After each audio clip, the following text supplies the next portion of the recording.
আসসালামু আলাইকুম বন্ধুরা, চেন্নাই টেস্টে ব্যাটিং ব্যর্থতায় 280 রানের লজ্জার হার পেল বাংলাদেশ। উল্লেখ্য যে চেন্নাই প্রথমে টস জিতে বোলিংয়ের সিদ্ধান্ত নিয়েছিলেন বাংলাদেশের অধিনায়ক নাজমুল হোসেন শান্ত। আর নাজমুল হোসেন শান্তর এমন সিদ্ধান্ততে ভুল ছিল না, সেটা প্রমাণ করেছেন বাংলাদেশের পেসাররা। প্রথম ইনিংসে বাংলাদেশের বোলারদের সামনে দাঁড়াতে পারেনি ভারতীয় টপ অর্ডারের কোনো ব্যাটসম্যান। বাংলাদেশের হয়ে বোলিংয়ে তাণ্ডব চালান হাসান মাহমুদ।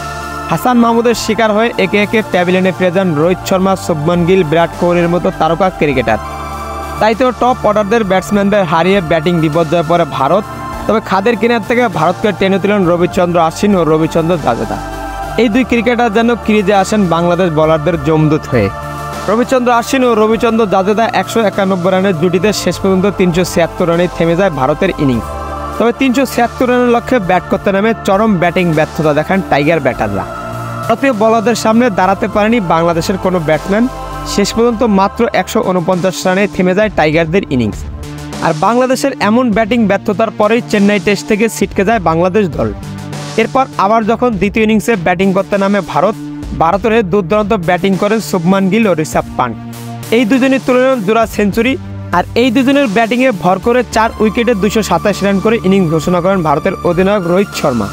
এর ফলে বাংলাদেশের সামনে 515 রানের বিশাল লক্ষ্য দাঁড়ায়। আর 515 রানের লক্ষ্যে ব্যাট করতে নেমে শুরুটা ভালোই করেছিল বাংলাদেশের দুই উদ্বোধনী ব্যাটসম্যান সাদমান ইসলাম ও জাকির হোসেন। এই দুই ব্যাটসম্যান দেখে শুনে খেলতে থাকলে দলীয় 50 রানেও কোনো উইকেট হারায়নি বাংলাদেশ। তবে শেষ পর্যন্ত ধারাবাহিকতা ধরে রাখতে পারেনি বাংলাদেশের ব্যাটাররা। 234 রানেই আবারও অল আউট হয়ে যায় বাংলাদেশ দল। এর ফলে 280 রানের বিশাল জয় পায় ভারত। এই জয়ের মাধ্যমে লজ্জা পেল টাইগাররা। দ্বিতীয় ইনিংসে টাইগারদের হয়ে সর্বোচ্চ রান করেছিলেন নাজমুল হোসেন শান্ত। ব্যক্তিগত 82 রান করেছেন বাংলাদেশের এই অধিনায়ক।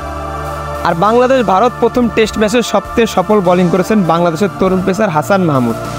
ব্যক্তিগত 5 উইকেট শিকার করেছেন তিনি। তারপরে দ্বিতীয় স্থানে আছেন তাসকিন আহমেদ। ব্যক্তিগত 4 উইকেট শিকার করেছেন বাংলাদেশের এই স্পিড স্টার।